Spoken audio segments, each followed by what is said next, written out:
아멘. 우리 함께 신앙 고백하시겠습니다. 나는 전능하신 아버지 하나님 천지의 창조주를 믿습니다. 나는 그의 유일하신 아들 우리 주 예수 그리스도를 믿습니다. 그는 성령으로 잉태되어 동정녀 마리아에게 나시고 본디오 빌라도에게 고난을 받아 십자가에 못 박혀 죽으시고 장사된 지 사흘 만에 죽은 자 가운데서 다시 살아나셨으며 하늘에 오르시어 전능하신 아버지 하나님 우편에 앉아 계시다가 거기로부터 살아있는 자와 죽은 자를 심판하러 오십니다.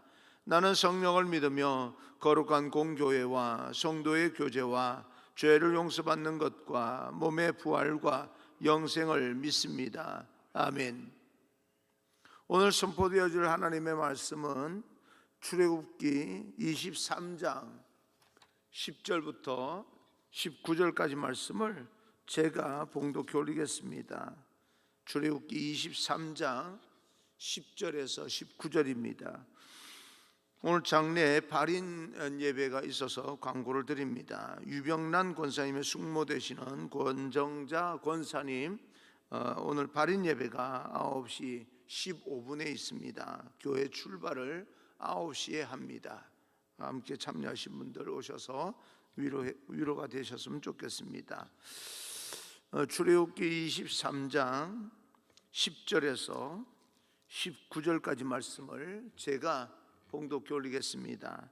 너는 엿새 동안은 너희 땅에 파종하여 그 소산을 거두고 일곱째 해에는 갈지 말고 묵혀두어서 내 백성의 가난한 자들이 먹게 하라. 그 남은 것은 들짐승이 먹으리라. 내 포도원과 감람론도 그리할지니라. 너는 엿새 동안에 내 일을 하고 일곱째 날에는 쉬라. 내 소와 나귀가 쉴 것이며 내 여종의 자식과 나그네가 숨을 돌리리라. 내가 네게 이른 모든 일을 삼가 지키고 다른 신들의 이름은 부르지도 말며 내 입에서 들리게도 하지 말지니라. 너는 매년 3번 내게 절기를 지킬지니라. 너는 무교병의 절기를 지키라. 내가 내게 명령한 대로 아비월에 정한 때에 1회 동안 무교병을 먹을지니 이는 그 달에 내가 애굽에서 나왔음이라. 빈손으로 내 앞에 나오지 말지니라. 맥주절을 지키라. 이는 내가 수고하여 밭에 뿌린 것의 첫 열매를 거둠이니라. 수장절을 지켜라. 이는 내가 수고하여 이룬 것을 연말에 밭에서부터 거두어 저장함이니라. 내 모든 남자는 매년 3번씩 주 여호와께 보일지니라. 너는 내 제물의 피를 유교병과 함께 드리지 말며 내 절기 제물의 기름을 아침까지 남겨두지 말지니라. 내 토지에서 처음 거둔 열매의 가장 좋은 것을 가져다가 너희 하나님 여호와의 전에 드릴지니라. 너는 염소 새끼를 그 어미의 젖으로 삼지 말지니라. 아멘. 하나님의 큰 은혜가 여러분에게 함께하기를 주님 이름으로 축복합니다. 항상 하나님의 눈에 띄는 한 사람이 되어서 이 땅에서 여러분을 통하여서 하나님의 나라가 더 든든히 써가는 그런 축복의 통로가 되기를 주님 이름으로 축원합니다. 오늘은 땅에 사는 하나님의 백성이라는 제목으로 여러분과 함께 말씀을 나누겠습니다. 사람이 세상을 살아가면서 얻는 즐거움 중에 한 가지가 땀 흘리는 즐거움이 아닌가라고 생각을 합니다. 내가 땀 흘리면서 수고하고 얻은 그 열매 정말 보람 있고 기쁘고 즐거운 그런 열매가 됩니다. 열심히 일하면서 누리는 즐거움 대단히 큰 즐거움일 것이고, 또 한 가지 열심히 일하고 나서 또 쉬는 즐거움이 있습니다. 아무 일도 하지 않고 그 노는 것 말고요, 정말 열심히 일했습니다. 그리고 나서는 쉬는 즐거움, 그 즐거움도 하나님께서 우리에게 허락하시고 또 명령을 하시고 계십니다. 모든 일을 다 마치고 나서 이제 쉬는 편안함의 즐거움, 아주 격렬한 운동을 하고 땀을 흘렸는데 그 흘린 땀을 샤워기 밑에 가서 씻어내면서 또 쉬는 즐거움, 그것도 일종의 쉬는 것이라고 볼 수가 있겠습니다. 오늘 성경에는 땀 흘리는 즐거움과 쉬는 즐거움에 대해서 말씀하고 있습니다. 10절입니다. 10절, 너는 6해 동안은 너의 땅에 파종하여 그 소산을 거두고 파종하라. 그리고 소산을 거두라라고 하는 것은 열심을 내어서 일을 하라, 그런 뜻입니다. 이왕 우리가 일을 할 것 같으면요, 계획을 세워서 열심히 일해야 됩니다. 열심히 일한 대가로 소득물 거두라라고 이야기를 합니다. 열심히 씨를 뿌리고 때가 되면 곡식을 거두게 될 것입니다. 육체적인 눈에 보이는 그런 어떤 열매도 있겠지만 영적인 열매도 분명히 있습니다. 열심히 공부하고 얻은 지식을 통하여서 얻은 결과물도 아름다운 열매로 즐거움을 줄 수가 있습니다. 그런데 우리가 눈에 보이는 그런 어떤 열심을 내어서 얻는 열매나 지식이나 이 모든 것들이 영적인 그런 어떤 힘, 능력에 의해서 그것의 지배가 되어진다면 그 사람의 어떤 리더십이나 인생의 무게감이라고 하는 것은 세상이 감당하지 못하기 때문에 우리가 눈에 보이는 것들도 중요하게 여겨야 되지만 그 모든 것들을 더 무게감 있고 영향력을 크게 만드는 영적인 그런 어떤 이 능력에 대해서 우리는 소홀히 하지 말아야 됩니다. 씨를 뿌려야 할 때 씨를 뿌리지 아니하면 추수도 없습니다. 많은 사람들 가운데 일하지 않는 사람도 있습니다. 게으른 사람도 있어요. 일하지 아니하고 남의 일하는 것을 착취하거나 아니면 도둑질해서 먹고 사는 사람도 없잖아 있습니다. 그런데 일하지 않는 것은요, 하나님의 뜻이 아닙니다. 일에 행복이 될 만큼 열심히 일해야 됩니다. 우리가 이왕 인생을 살아가자면 정말 우리가 일할 때 열심을 다해서 열심히 씨를 뿌리고 열심히 추수하듯이 자기 맡은 일을 그렇게 감당할 줄 알아야 됩니다.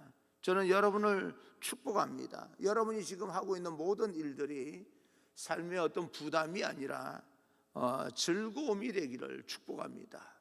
일을 하는데도 정말 먹고 살기 위해서 겨우겨우 우리가 마지못해서 하는 부담이 아니라 어떤 일을 할 때 즐거움이 됐으면 좋겠습니다. 몸은 좀 힘들지라도 마음은 즐거워서 그 육신의 피로를 모두 극복할 수 있는 그런 즐거움이 있기를 간절히 소망합니다. 그리고 행복하게 일하기를 소망합니다. 열심히 일하면서 즐거워하는 사람을 보게 되면 나도 마음이 얼마나 즐거운지 모릅니다. 일을 즐겁게 하고 열심히 자기가 맡은 일 최선을 다할 수 있는 사람, 멋있는 사람이죠.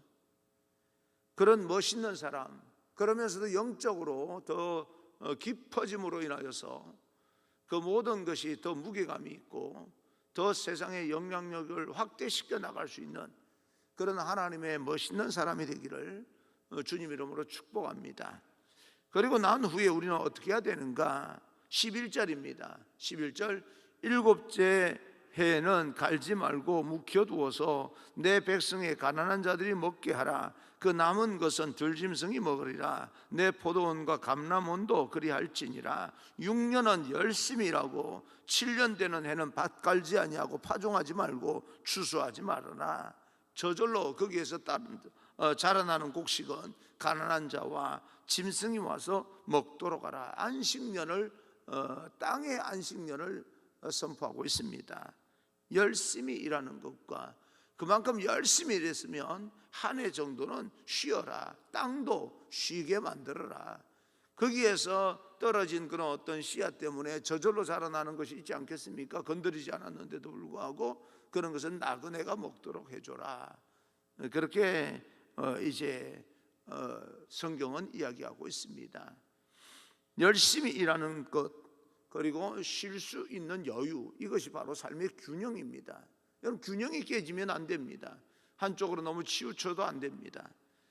12절에 그래서 이야기를 합니다. 12절, 너는 엿새 동안에 내 일을 하고 일곱째 날에는 쉬라. 내 소와 나귀가 쉴 것이며 내 여종의 자식과 나그네가 숨을 돌리리라.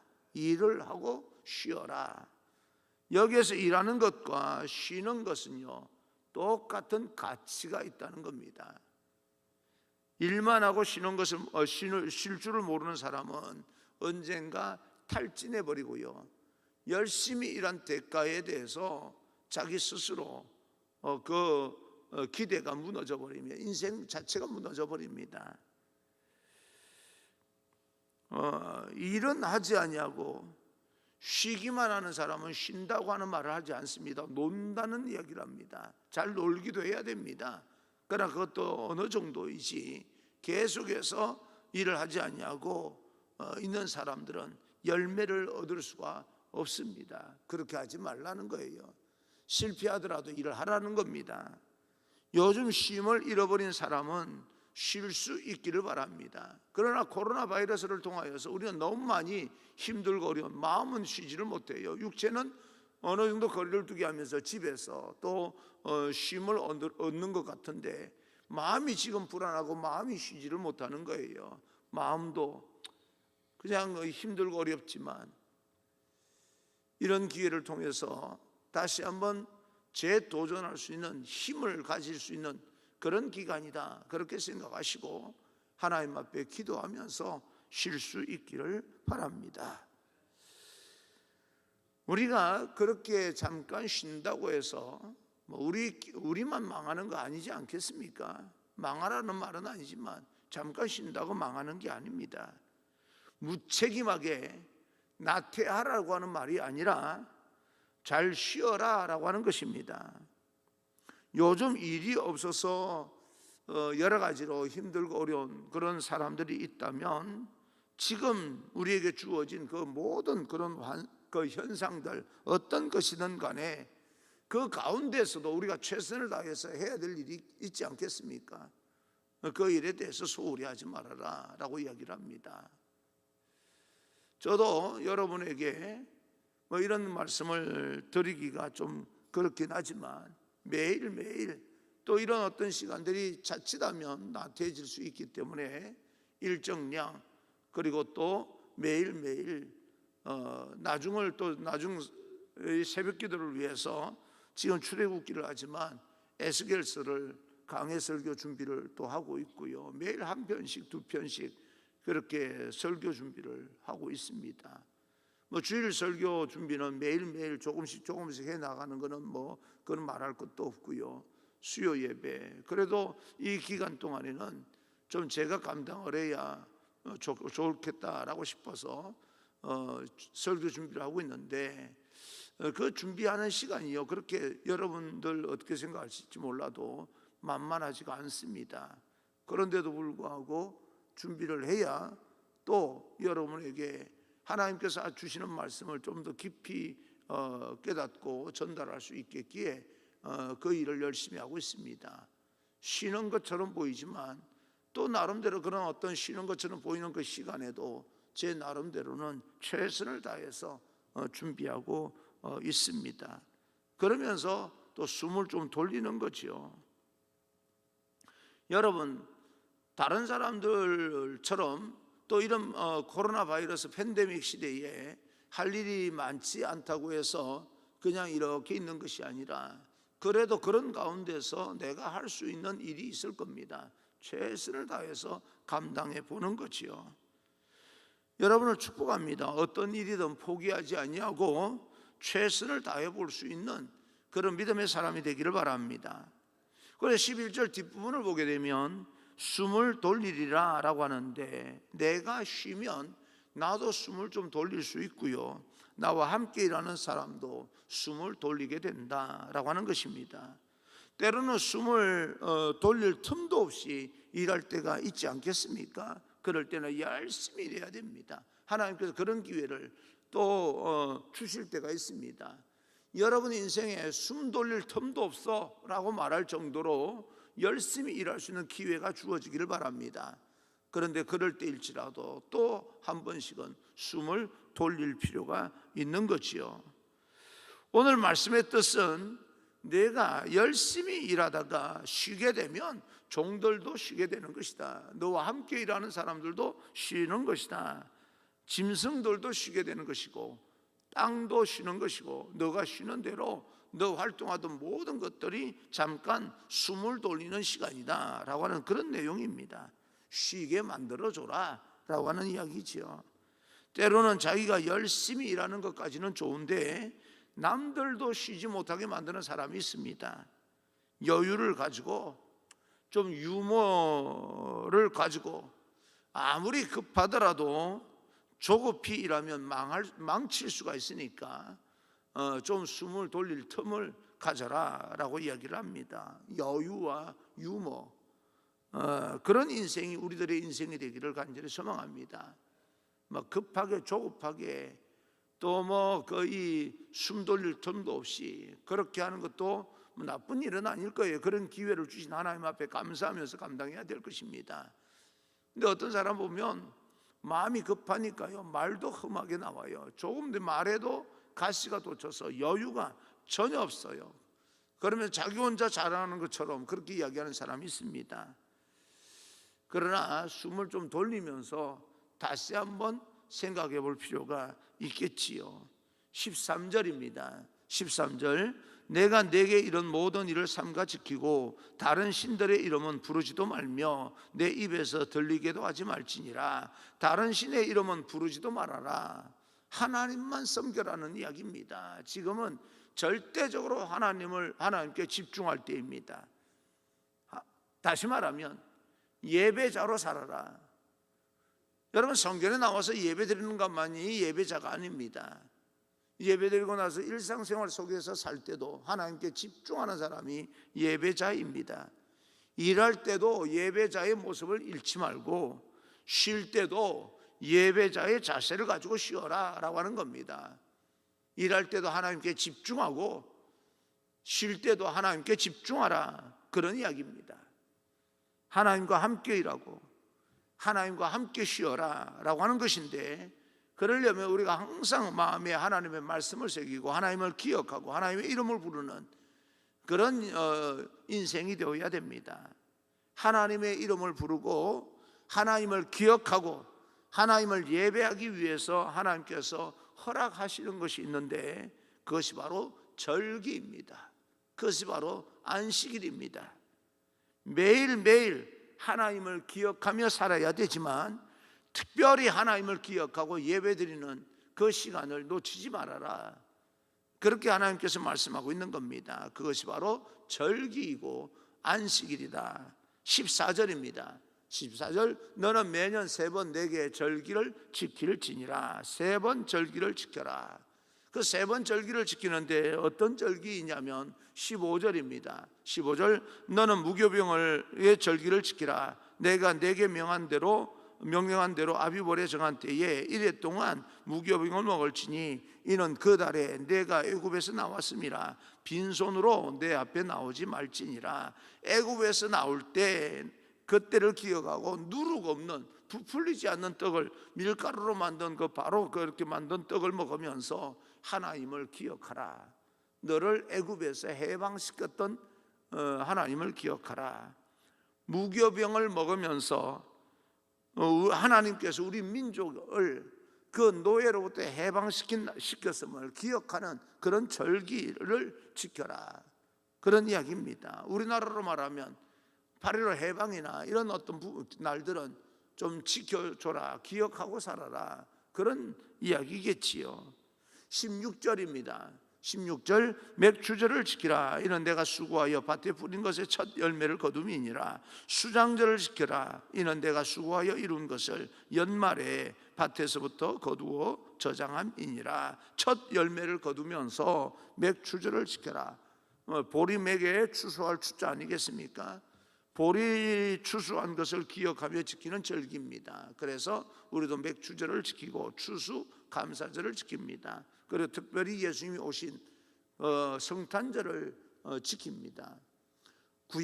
구약 이후에 예수님께서 태어나시면서 만들어졌던 절기가, 그 기념하는 날이 바로 성탄절 아닙니까? 그런 절기를 지켜라 라고 하는 것이요. 그리고 예수님께서 부활하신 부활절을 지킵니다. 수장절, 추수감사절 거두어서 저장하며 지키는 그런 절기입니다. 마지막에 추수할 때 하나님을 기억하며 또 지키는 절기죠. 그렇게 추수하여 열매를 거둘 때 저장하면서 하나님께서 또 이렇게 저장하게 해주셨는데 앞으로도 내가 열심히 일하는 만큼 아름다운 열매로 축복해 주실 거야 라고 하는 기대를 가지고 추수감사절을 지키게 되는 것입니다. 우리에게 무사히 여러 가지 과정을 거쳐서 그럼에도 불구하고 추수하게 하신 하나님을 기억하면서 하나님을 찬양하며 지키는 절기입니다. 이런 절기를 지키는 사람을 통하여서 하나님의 나라가 더 든든히 서가게 될 것입니다. 여러분, 건축을 하게 되면 먼저는 도면이 있어야 됩니다. 그죠? 어떻게 지을 것인지 아주 상세하게 그리는 그런 도면이 있어야 됩니다. 설계도가 있어야 되는 거죠. 그리고는 이제 땅을 파고 기초를 세웁니다. 기초가 든든히 세우면요, 건물도 든든해지는 거예요. 어떻게 보면 이 코로나 팬데믹 시대에 여러분의 성전에 나와서 기도하는 여러분들과 그래도 새벽에 하나님께 기도하면서 하루를 시작하겠다고 영상 앞에서 함께 참여하면서 기도하는 그 사람들이 하나님의 나라, 하나님의 교회의 기둥들입니다. 기둥을 통하여서 하나님의 나라가 더 든든히 서가게 될 거예요. 교회는 기도의 기둥이 있어야 됩니다. 여러분을 통하여서 하나님의 나라는 결코 무너지지 않습니다. 앞으로 우리 자녀들이, 다음 세대 자녀들이 어떻게 일어서게 될지, 앞으로 10년, 20년, 30년 뒤에 교회가 참 걱정이 돼. 여러분이 걱정할 거 없습니다. 여러분은 기도의 기둥이 되어서 그 기둥을 지키기만 하면 됩니다. 그 위에 하나님께서 아름다운 하나님의 교회를 다음 세대를 통해서도 세워나가게 될 줄로 믿습니다. 그러나 기둥조차도 무너져 버리면 그때는 정말 소망이 없는 거죠. 여러분, 이렇게 힘들고 어려운 시간들, 성전에 나와서 기도하는 이 시간들이 다음 세대를, 다음 우리 후손들을 위해서 세우는 그런 기초 작업이다라고 생각하시고 그 자리를 지키셔야 됩니다.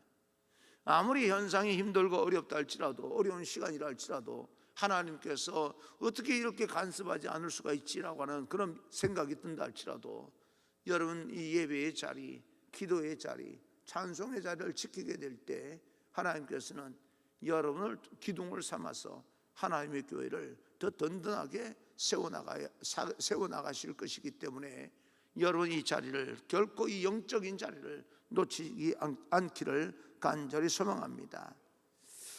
그동안 열심히 일하느라고 마음이 이렇게 흩어졌던 그 마음을 다시 한번 영적으로 추스리고, 그래서 일평생 예배자로 살겠다라고 하는 그런 결단을 하는 것이 절기입니다. 하나님이 원하시는 것, 쉬든지 일하든지, 또 때로는 우리가 영적인 전쟁이든 어떤 전쟁을 하든지 어떤 경우에 있다 할지라도 우리는 하나님을 기억하고 살아야 됩니다. 일하는 것도 쉬는 것도 하나님의 위대한 사역입니다. 위대한 이 사역 핵심부에는 항상 올바른 예배자의 모습이 있는 거죠. 태도가 중요합니다. 예배에 대한 태도요. 그것이 핵심입니다. 어제도 말씀드렸듯이 다윗이 골리앗을 물맷돌로 잡은 것처럼 보이지만 여호와의 신이 그에게 임하였더라라고 하는, 거기서부터 출발되는 겁니다. 물맷돌 가지고 잡은 거 아닙니다. 하나님의 신이 임하여서 골리앗을 잡을 수 있었던 겁니다. 우리는 예배자로 살아야 됩니다. 그래야 사업이든 아니면 그 모든 우리의 인생이 가치가 있게 됩니다. 그리고 진정한 승리함이 있게 됩니다. 나는 예배자인가?